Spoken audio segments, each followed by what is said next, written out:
Well, ladies and gentlemen, thank you for joining me again today. This is your host, ID Jester, and we are continuing our Advanced Squad Leader rules in about 15 minutes. We're continuing again fire attacks, and as promised from last episode, hopefully you were able to watch that one. We are now going to start delving into SWs or support weapons. So there's a lot of rules associated with support weapons, so it's going to take a few episodes to get through them all. But I'm going to introduce to you today a couple of the most important ones, and we're going to build on these through the next couple episodes. If we're looking at support weapons, the first thing we have to understand is the portage and carrying of the support weapon, and that's in Section A of the rulebook, subsection 4.4 under portage. An SW, and again, SW stands for support weapon, may not move by itself. It must be carried or placed on a vehicle, basically. And the various different support weapons have a portage cost, which are listed on them on the counter in the form of a number PP. So you can see I have a example here on the top of this page. We have a light machine gun. You can see that it has 1 pp. A medium machine gun has 5 pp. A mortar has 4 pp. And of course, these are the Russian counters. The different nationalities will have different amounts on their different support weapons. So you definitely want to check on that. But each of the different support weapons will have a pp counter on there. The pp stands for obviously portage points that you must spend to carry this item. Basically, the higher the number is, the heavier the weapon is, or the harder it is to move around. For those very astute players out there who've noticed, I have a couple counters out here.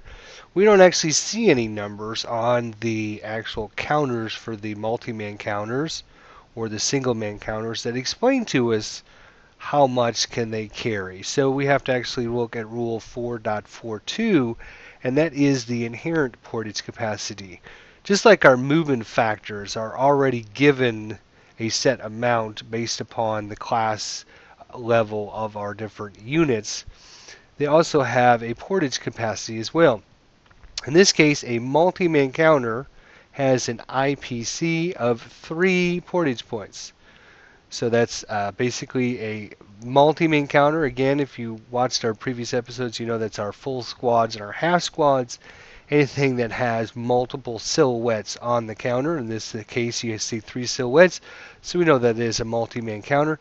It has an inherent portage capacity, IPC, inherent portage capacity of 3 portage points. A single-man counter, which of course are going to be your leaders and such, have an inherent portage capacity of 1 portage point. So you can see some of these weapons already up here in our little screenshot that I took off of Vassal. You can see that we've got some that are already 5 pp's and 4 pp's. Well, if these units only have 3 portage capacities and our single man counters only have 1, how are they even going to carry these things around? Well, that's explained again in Rule 4.42. An infantry unit loses 1 movement factor for each portage point carried in excess of its inherent portage capacity. A single man counter may never portage more than 2 portage points, although 1 single man counter can add its inherent portage capacity to any good order infantry unit to increase the IPC of the later, provided the 2 units start the phase together and move together as a stack. Also, a broken unit may not portage anything in excess of its inherent portage capacity. And of course, we're going to look at Rule 10.4. We looked at this rule a few episodes ago when we were talking about broken units and routing different broken units. They're only allowed to carry up to their maximum portage capacity. So let's go ahead and show you in Vassal exactly what we're talking about. Let's go back into our Vassal module here. I've got a few things set up here on our map board again. And you notice I've got some counters just sitting up here at the top. Remember, basically, our multi-man counters have an inherent portage capacity of 3 points. A leader has a portage capacity of 1 point, and it can basically give that portage point to the squad that it's with, as long as that squad moves with that leader during the phase. So if we look at Q3 here, we have what do we have here? We have a full squad. It's carrying around a heavy machine gun, and it's got a 7.0 leader. We can tell it's the Russian player movement phase by looking at our phase disc here. We can see movements up at the top, so we know it's the movement phase. We can look at the inner circle. We can see that it's the Allied player's turn, so it's obviously the Russians player movement turn. So now he's going to start moving around the battle board, and he's going to start carrying around these weapons that he's going to be using. In Q3, we have a 628 full squad, which has an inherent portage capacity of 3 points. This heavy machine gun has 5 portage points to carry it. And of course, we have a leader that has an inherent portage capacity of 1. So the squad and the leader, if they decide to move together, would have a inherent portage capacity of 4 points. And remember, the heavy machine gun has a 5 portage points required. So basically, the squad and the leader are going to lose 1 point from how heavy the weapon is. So 3 for the squad, 1 for the leader is 4. The weapon requires 5, so you're going to lose a point. So remember, if we look back at our movement video, remember a full squad has a normal movement capacity of 4 points. They get a bonus 2 points if they move with the leader to get up to 6 points. But remember now, because of this heavy machine gun, we're going to lose a point. So the maximum this squad and leader together can move is going to be 5 points. 5 movement factors. So obviously we could spend a movement factor to move into this hex, spend 1 movement factor to go there, spend 2 more movement factors to go in there, so that's 3, 4. I'm sorry, 1, 2, 3. Then, he could continue on its movement, let's say 4, and then move 5. So that would be its maximum it's allowed to move because of the weight of the heavy machine gun slowing down the full squad and the leader as long as they move together. Now, if we take the same unit, we decide, okay, well, we don't want the leader to move with this unit. We just want the squad to move by itself. Well, we know that the squad has an inherent portage capacity of 3. The heavy machine gun requires 5, so we lose 2 points. 2 points from our 4 total. So we're going to only have 2 movement factors to spend on this squad if it decides to move the heavy machine gun all by itself. And of course, it's not going to get any leader bonus, so it would only be able to move 2 spaces during that save movement phase. So you can see a leader definitely can come in helpful when you're trying to move around big portage items. And of course, like I said, all nationalities are going to have different portage points for their different weapons. We can see here in R2 we have a full squad, and it's carrying around 2 light machine guns, and it has each light machine gun has a portage point of 1 portage point. So together that's going to be 2 portage points.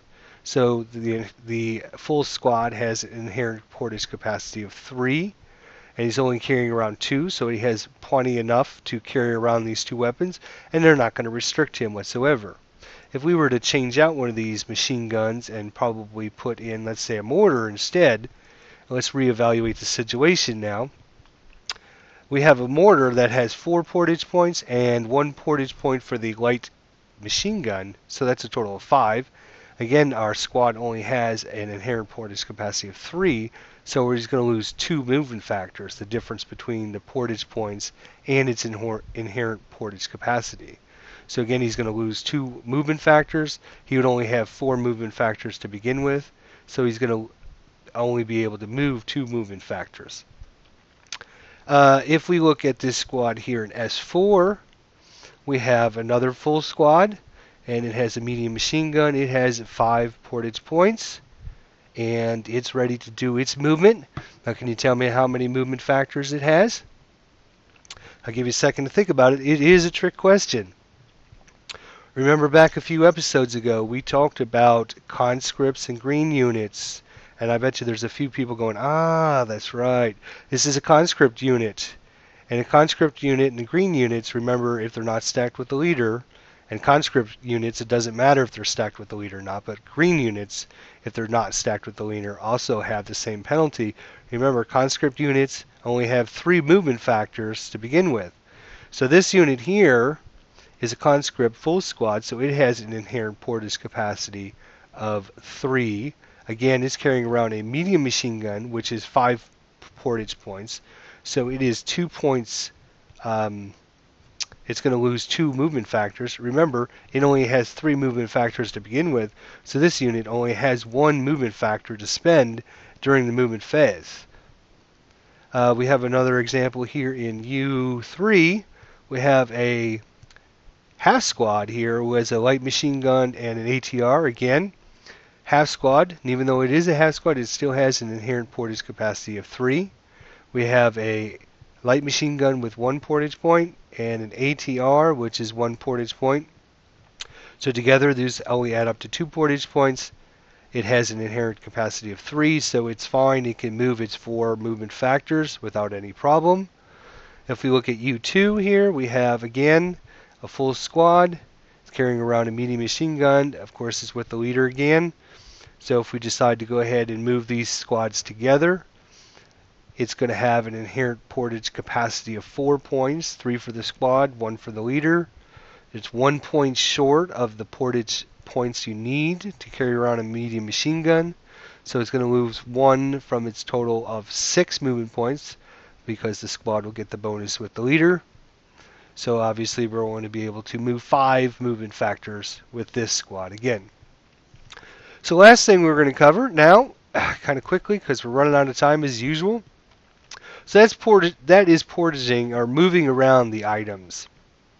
The second thing we need to keep track of is who can shoot the weapons and how does that all come into effect. And for that, we're looking at section 7.35, support weapon usage. All weapons on a half-inch counter are support weapons and must be possessed by an unbroken personnel unit in order to fire them. That's pretty self-explanatory. There are 2 general rules that apply to this. Number 7.351, a squad may fire one support weapon and or gun without losing its inherent fire capacity. Its inherent fighter power can be added to the support weapon attack in the case of a machine gun or used for separate attack in the same phase. A squad may never fire more than two support weapons in the same phase, although it may fire at 2 different types. A squad using 2 support weapons uses its inherent firepower until the close combat phase. And 7.352, a crew, a half squad, or a single man counter that fires any support weapon is going to lose its inherent firepower until the close combat phase or the end of the player turn, whichever comes first. And of course, a very important exception to this is 7.353, when we're talking about subsequent first fire, final protective fire, and final fire, which we haven't delved into yet, but eventually we will get there and we'll get to talk about these rules. But just keep in mind that the above cases, when we're talking about first fire, final protective fire, and final fire versus units, adjacent units, will still retain half their firepower for these attacks, although the use of a support weapon or gun can negate such firepower in the normal manner. But we'll look at this rule more importantly when we start talking about defensive fire, which will be coming up once we get done with our support weapons rules, which will take a few episodes. So quickly to kind of go over exactly what this is talking about is if we have a full squad, and the difference is between that and a half squad. So you got a full squad counter which has got 3 silhouettes on it. You got a half squad which has only got 2 silhouettes on it. The basic rule is a half squad can fire either its inherent firepower, in this case it's 3, or it can fire the support weapon. In this case it would have a firepower 2. It can either choose to shoot the light machine gun, or it can choose to have all the units fire. It's one or the other in this case. And even if it had multiple different weapons, in this case if we had, come on, get down there. If we had this unit with a anti-tank rifle, and it also had a light machine gun, and it had its own firepower. It would have to choose one of the three things to shoot. It could either shoot the ATR, it could shoot the light machine gun, or it could shoot its inherent fire capacity, but it can only do one of the three things. As opposed to a full squad. A full squad again has three silhouettes. In this case, what happens is um, the full squad can shoot one support weapon and still retain its firepower. And if it's a machine gun, it can actually combine these together. So in this case, the full squad can shoot the light machine gun, and everybody in the squad can shoot, and it would have a combined firepower of 6 points, as opposed to having a firepower of 2 or a firepower of 4. If the squad had a second weapon, let's just move this guy out of the way for a second. So in this case, we have this full squad who again has a light machine gun and an anti-tank rifle. It can choose to shoot one of these support weapons and also keep its inherent firepower. It can choose to shoot both of its support weapons. If it does that, then it loses its own firepower. It cannot then shoot its own firepower. Or it can combine its firepower with its support weapon, again, if it's a machine gun. So in this case, the squad could decide to shoot the light machine gun and add that to its own firepower, or it can actually go ahead and separate and have two different attacks. Choose to shoot the light machine gun at one enemy, and then use its inherent fire capacity to shoot at a different unit. But the basic rule is a half squad can either use its firepower or one support weapon, or a full squad can choose to fire one support weapon and keep its firepower, or shoot two support weapons.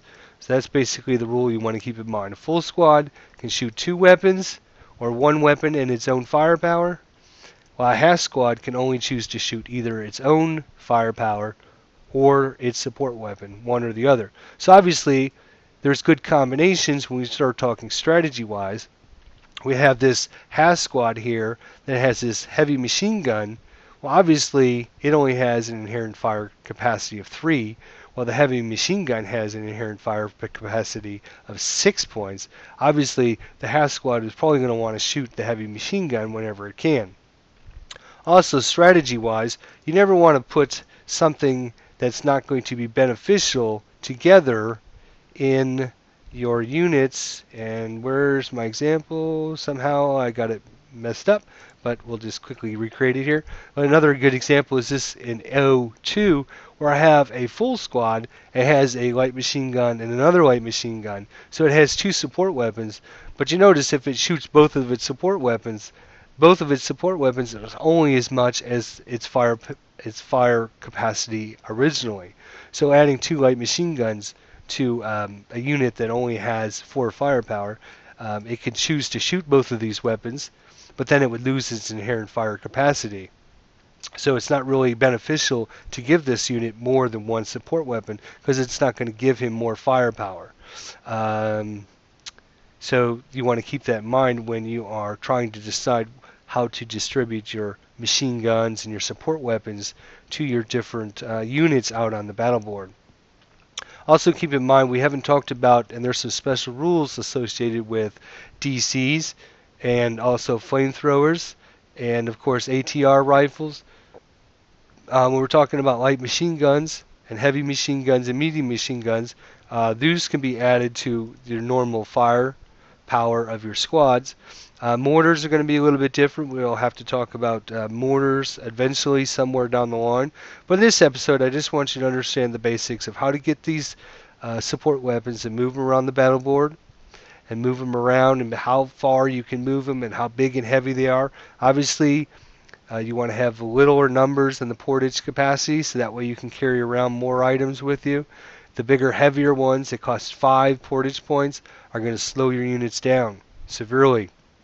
So you want to keep that in mind when you're positioning them on the battle board. There's not going to be any good to have your big heavy weapons way up here on the edge of the map, and if you have to move them all the way down, it's going to take you many turns to get that moved all the way down the battle board, because it's just going to slow you down that much farther. So in that case, you want to position your heavy machine guns or in this case with the Germans, the medium machine guns aren't even 5 portage points wherever it went, somewhere around here. Is this it? No, that's another heavy. Here it is, medium machine gun. So even a medium machine gun is 5 portage points, as well as the heavy. So you want to position these kind of more towards the middle of the map, so that way they won't be as hard to move around when it comes time to moving these different weapons around. And just as a side note, something we had talked about in a previous episode, we talked about these units when they break, they're not going to carry anything higher than their portage capacity. So you can see that if this squad here in L0 was to break and it has a heavy machine gun, it's going to leave the heavy machine gun behind. It's going to run away if it has to route away because of this enemy unit that's adjacent. If it has to route away when it breaks, it's going to leave the heavy machine gun alone. It's just going to leave it there in the hex and drop it and leave it behind because it's higher than its inherent portage capacity. So you got to keep that in mind as well. These units that break, they're going to carry up to their portage capacity, but they won't carry anything heavier than that because they don't want to be slowed down while they're trying to run away from danger and trying to get away from the enemy. So just keep these points in mind. We start adding some more rules for support weapons coming up in the next few videos, and I appreciate your support, and thanks for watching.